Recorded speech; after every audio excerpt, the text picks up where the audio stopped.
Yes, hello everyone. It's been a long time since January beginning, and I hope everyone is doing fine. This is BK Mary Jo blog, BK Mary Jo page actually. So we are going to discuss on a well-known issue, well-known topic, yet not fully discussed the way it should be. And we have the introduction of anything visible, anything fanciful, anything large, big, small, attractive. We have the introduction of anything that has to do with a name. We all have the introduction. But what we don't have the introduction of is what? The soul. Do we all have the introduction of the soul? Do we know whom we are, who she is, who he is? That's the topic we are going to discuss today. Okay? And so, who is a soul? Okay? What is a soul, if I may say? And how do we identify ourselves as souls? Do we have the introduction? That is what we are doing right now, today, in this page. Okay? And so, a soul is what? Is a king, is a master, is an instructor, is a driver, is a doctor, is a prophet. A big partner is a soul. A soul is a landlord or a landlady, and many more that you don't expect to know or understand. That a soul is a big sovereign entity, and that could be me or you or he or she.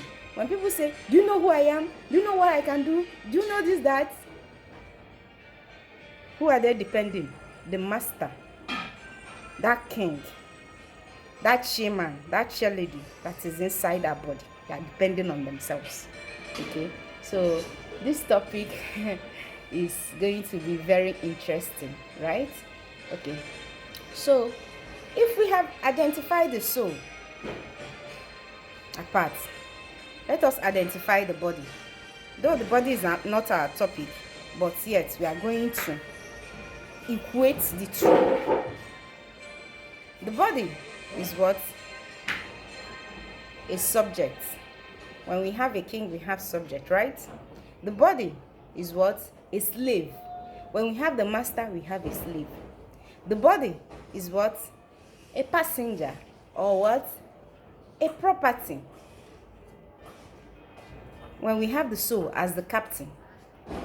The body is a novice. When we have the soul as the teacher or instructor. The body is a vehicle. When we have the soul as the driver. The body is what? A patient. When we have the soul as a doctor. The body is what? An ordinary body. Ordinary body. As in, you don't see the future, you don't see the past, you don't see the present. Is what? Is an ordinary body. But the soul is the prophet, the pastor, the reverend, the seer. Okay?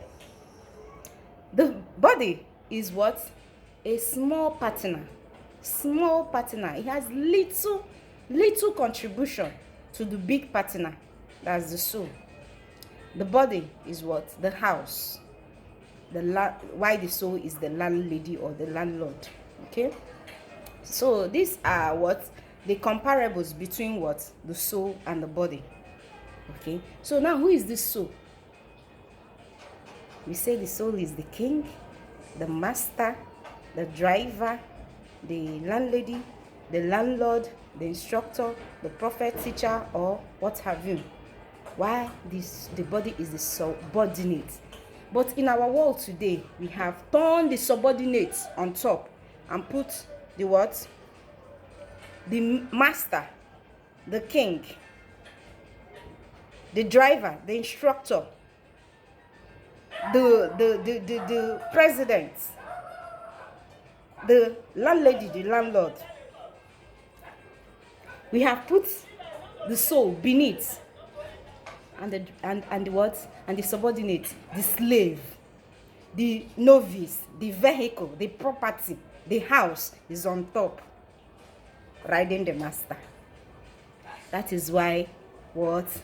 The universe which we are into has stumbled. Everything have to shift back to what it has to be. Okay? And so, yes, we are still on our topic. The soul. The soul. Who is the soul? Who am I? And we said we have the introduction of anything that has name in this world. Yet, we don't have the full introduction of the soul. Who is the soul? Who is the body?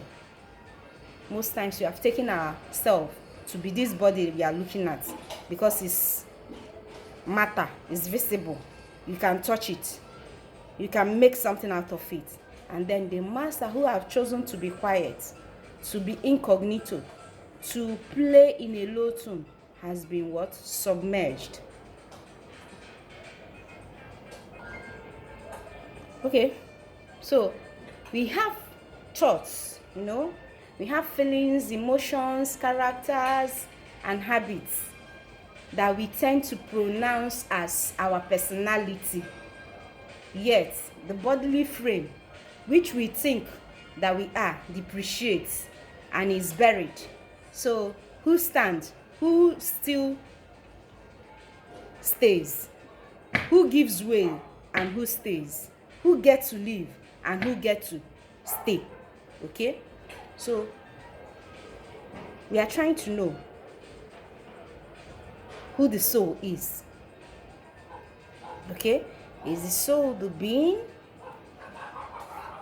or the human? Or is the soul the human and the body the being? We should differentiate the soul and the body, the human and the being. Today, this is our topic and we are going to take it gradual so we don't get confused. So, you've already felt that we should know. Someone should come and teach us. Someone should let us understand. We've already had this feeling that I need to know. We've already asked this question even in ourselves, in our mind. We've also tried to put it to others, and others have tried to explain things the way they understand. But today, I am explaining from the rightful source with all authority to you that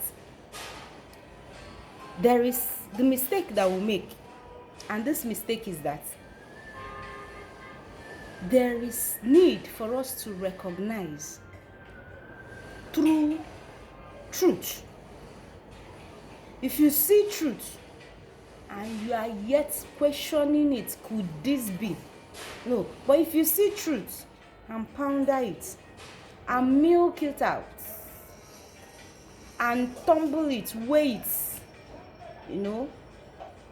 no matter the way you turn it, it still remains truth. Your heart, your conscience will tell you. But today, it seems the conscience is no more. We are operating on dead conscience. But for those who their conscience is alive, we'll be able to pinpoint and say this is true. They don't need a soothsayer to tell them because their mind, who is the master, the person, the being who is the master, who aligns with truth, we recognize truth. Because some of the scripture says, my sheep, they hear my voice and they follow me.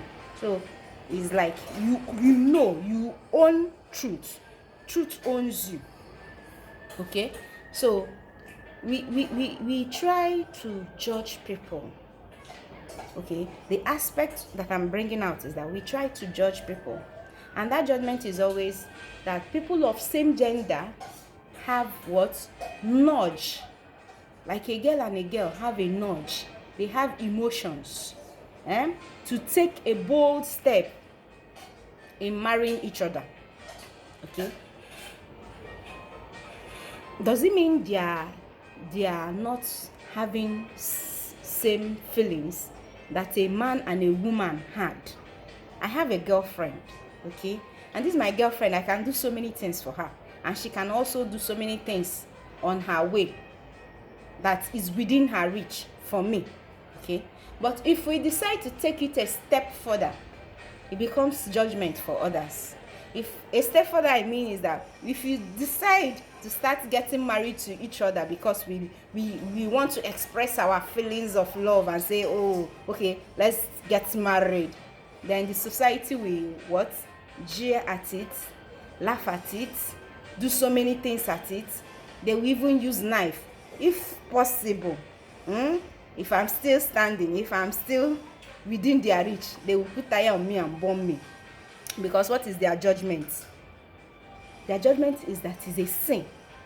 Their judgment is that they have done the highest and latest abomination. And I want to take us back to the scriptures from where all of us began, from the Christian background, okay? That's what something happened between the first man and woman, and they did that which they are not supposed to do.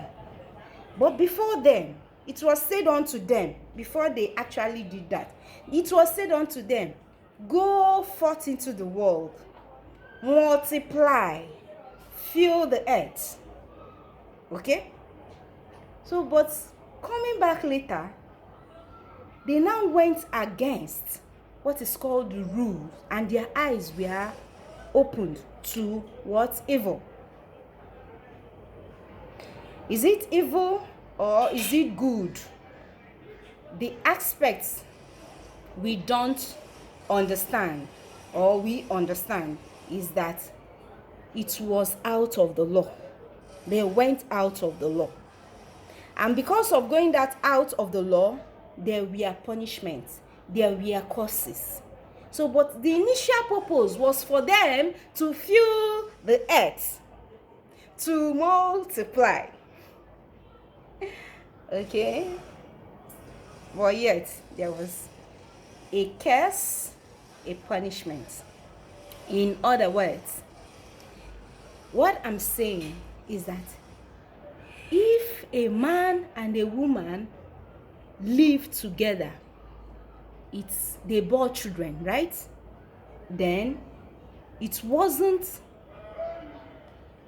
on the basis of such feelings,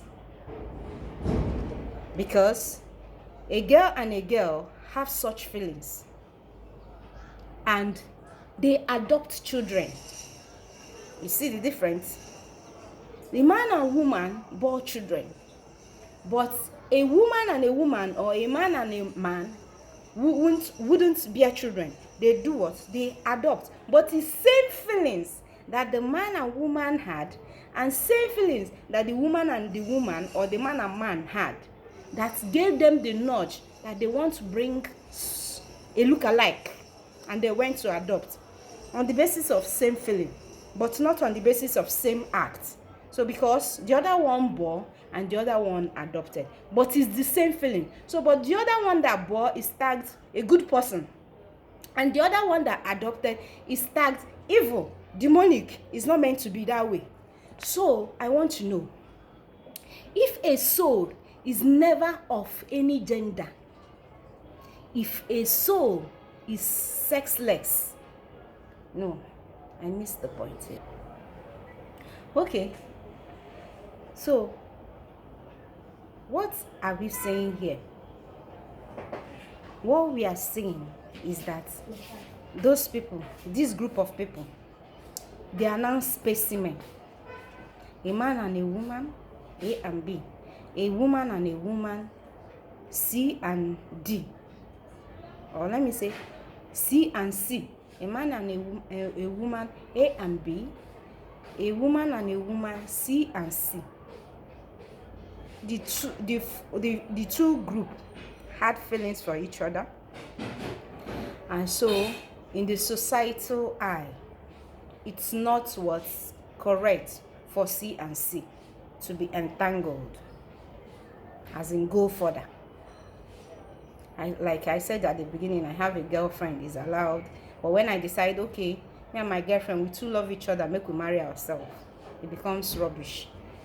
A man and a woman, they goes out on a date, and the man proposes, they do traditional marriage, the whole world rejoices. Oh, go ahead, carry waka. He becomes a good one. Clap for him. Okay, so what are we saying here? We are saying that it's that same feeling that the A and B had, that C and C had. What made C and C evil and A and B angelic, while in the scriptures that we know, A and B were cursed for carrying out dash dash dash, but they were in the making told to fill, multiply, and increase. Okay, now I want to prove to you that there is an error, either with us or with the creator. Do you agree with me? Where should the error be based? Of course, the creator does not have any error. The error came from us. Okay, so if the error came from us, the error started from when we deviated from what we are supposed to do. A man and a woman, we deviated, and then later in life, women and men started to deviate in another way. We deviated from God's purpose. Okay, and because of that, we were cursed according to the scripture. Okay, and then later, after so many years, that is getting to now, some other human beings decided to deviate even more from what was deviated from. Okay, so they deviated to C and C partnership. Then the A and B partnership now felt the C and C have used knife to eat what? Fish. Okay, but it's still the same huge what? Disobedience that the A and B did initially, that the C and C took further in a scientific way. Because that they decided to adopt does not mean that even the girl cannot change her organ. According to science these days, can change. The girl can decide to suppress the hormones of the breast and make the chest flat through their monthly drugs. Okay, and the other one that plays as a female will leave herself, and the organs of the other lady is changed gradually, and to the extent that she becomes a full-blown man. And so they carry out reproduction and give birth if they don't want to adopt, because the process of them not going for adoption is why they transformed the lady to a girl, because that is what she feels. She's a boy in spirit, as in how that's just that she took the body of a female, and so she decides to change it. Why there are some who doesn't change themselves, they believe they are both girls and they have the right to express themselves, express their love, and take it to a higher level, and even marry as wife and wife. Now I want to ask you, these are the specimen that we have, and where do we bring out the soul from? In this scenario, how do we identify the soul? It only means, if you agree with me, that the soul is sexless. The soul has no gender. You can't say the soul is a man. You can't say the soul is a woman. But there is a general word we normally use for souls in spirituality, or in our different religions. We call souls brothers. So brothers could be a man or a woman. Okay, so far as you exist with life, you become brothers to each other. So a soul in the spiritual basis is genderless, is sexless. And that is why when the soul exhibits their feelings, what happens? If they don't have control, and if their conscience is not highly elevated to be able to decipher what is right or wrong, or to be able to exhibit self-control, you see them going on a fast lane without looking back, because this is what they are feeling, and so they have the right to express themselves, and you can't stop them.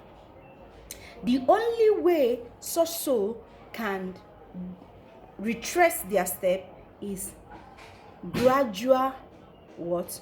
Refurbishing.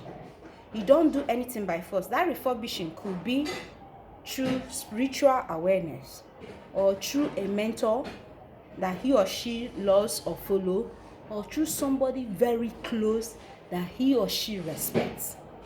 Okay, so these souls who come together to decide that cannot be judged or cannot be put out in the society, but will only be followed by love, not by mentoring disastrous things to them, or burning them, or stabbing them, or putting them in custody. You do not judge anybody, because what? The same mistake that A and B did in the beginning of the world was how? Because it was said, go into the world after creation, multiply, fill the earth. What happened? They left the method that God showed them. God had a method of creating them in his image as according to what was written. He had a method. They were supposed to follow the same method that God used in creating them to produce the earth. But what happened? They deviated from godly method and applied their own bodily method with the feelings that we are condemning today, that others are not doing what they are, the CIC are not doing what is meant to be done. Nobody is meant to do anything. Everybody failed. Everybody failed in the drama. So the soul has a right to exhibit what he feels, is according to what he feels. You can't take away the feeling of anybody. The only thing that you can help the person is to spiritually contract and elevate the person's conscience. When the person's conscience is elevated, he begins to see where he's wrong or where he's right. It's a gradual process. You don't force anybody, because everybody has a right to whatever. So far as what they do, it's not harmful to somebody who is not in agreement, so far as what they do is not against an individual that is being maybe the act is being perpetrated on.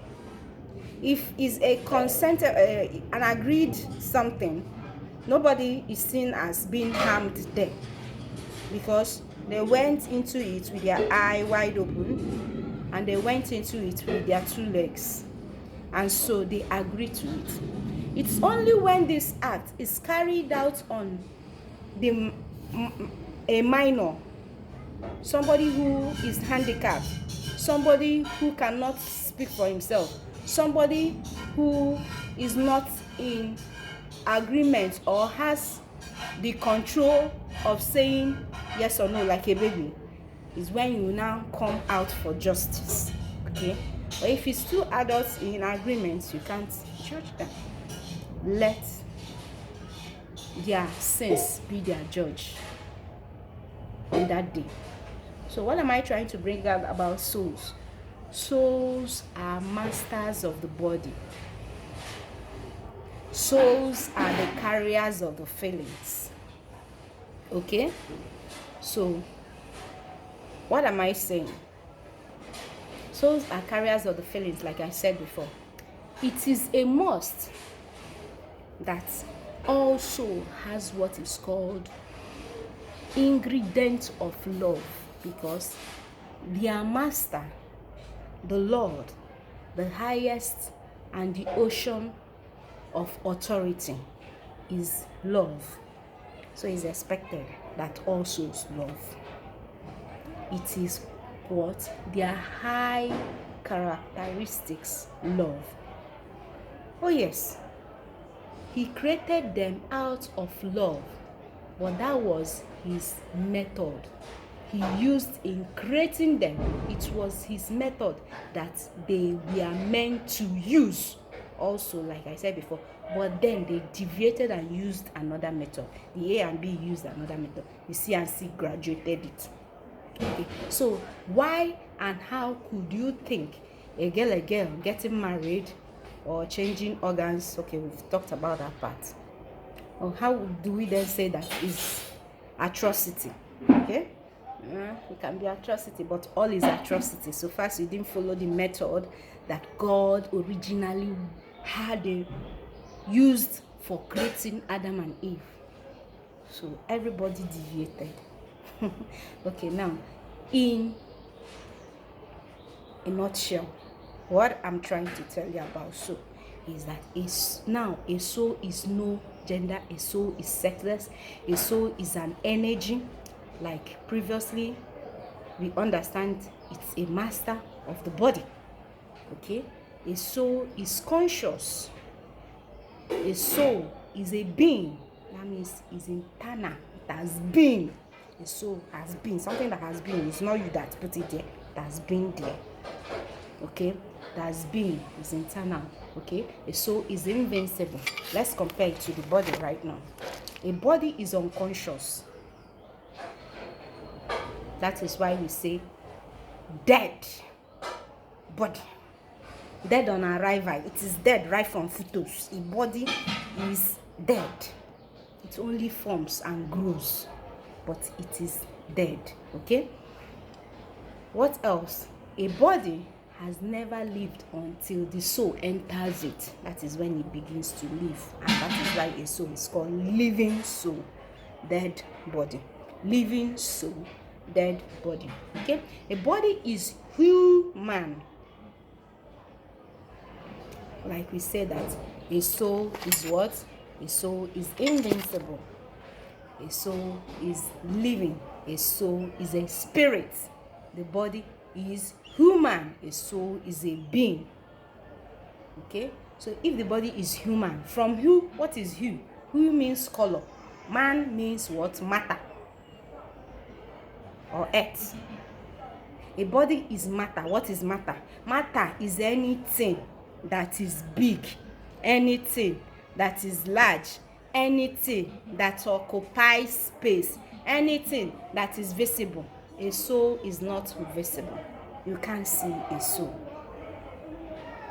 Okay? So are you understanding? So we said that the basic characteristic of a soul is love. But what? Why having the feelings and emotions and the paraphernalia that comes with a soul, what happens? When the conscience is not as high as it should be, then the what? The body, the feelings that the soul exhibits that comes in the body overrides it and becomes the master of the soul. And because the body has become the master of the soul, the soul begins to make mistake. Because what? He has no will force, no willpower again to restrict from what is not true to what is true. Okay? So it's like an express highway. Because what is leading? The body, the matter, is now controlling the feelings of the soul. But whereby the soul is conscious and it still has the ability to withdraw himself from things that are false, things that is untrue. Okay, the body cannot control it. So now, do we know, have we understood that we can't really judge anybody? If you feel so bad with what somebody is doing, you have a means of correcting with love. You can't, the judgment I'm saying is like an outright judgment, getting knife, killing the person, getting tired. You can't make anybody. So far as those two we are willing to come together, okay, harmful to them, let them deal with themselves, okay. But today, why we are talking about this soul thing is that a soul can come in the body of a lady or a male, a gentleman. That soul that came into the body of a gentleman can also come into a body of a lady, but that same soul journeying. So that's why we say that the soul has no gender, is sexless, okay. It is only when they adopt bodies they start exhibiting that their qualities, that their characteristics of love. And if they are not well educated, or educated I mean in spiritual things, if they are not well, excuse me,